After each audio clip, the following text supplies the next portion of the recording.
Of years ago, Scandinavians strapped wooden planks on their feet to glide across snow.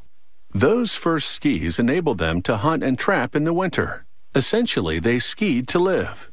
Today, however, some of us live to ski, and cutting-edge equipment is part of the appeal. In the past century, downhill skis have become shorter and curvier for peak performance. They start with a squared-off ash log. A bandsaw slices it into several planks. Ash is supple but strong, which makes it an ideal wood for the core of a ski. A second blade thins each plank at the end and widens it where the skier's foot sits. Sanding establishes subtle angles on the edges. Then the planks move along to a machine that cuts teeth into them. A ridged applicator applies epoxy glue to the toothy ends of two boards. Machinery presses them together for a tight fit. As the glue dries, it creates a permanent bond. The two planks are now one ski core. It still needs some fine-tuning, so a robot positions it on a conveyor, which takes it under a sanding belt. It smooths the interlocked section and grinds deep cuts into the core. This defines the parabolic shape that helps skiers carve through powder in short, clean turns.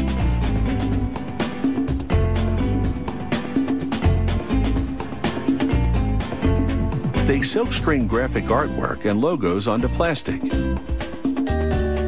It's a bit of corporate PR, but the flashy designs can also inspire the skier.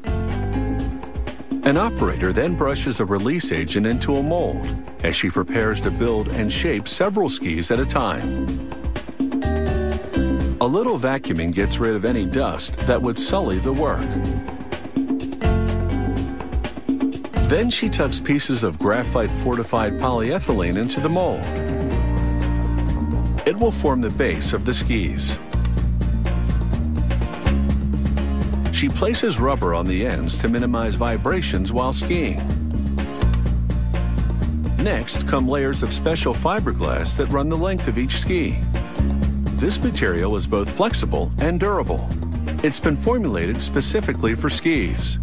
The weave varies from layer to layer, depending on the type of ski. Strips of rubber reinforce the back ends, followed by pieces of heavy-duty polyurethane.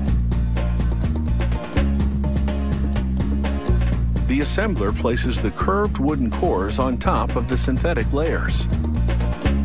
She installs melamine to build up the ski's sidewalls. This improves gripping in hard snow.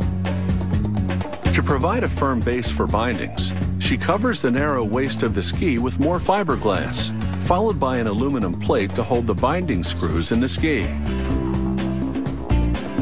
More layers of fiberglass follow, imbued with epoxy glue, which is about to be activated.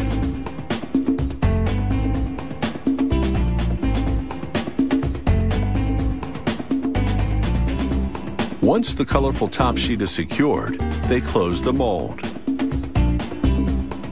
Inside, the temperature reaches 212 degrees Fahrenheit. This causes the glue impregnated in the fiberglass to liquefy, while the mold squeezes the layers into the shape of the ski. When the glue hardens, the many layers become one solid ski.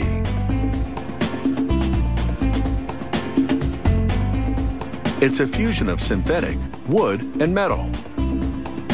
But it's still a bit rough around the edges.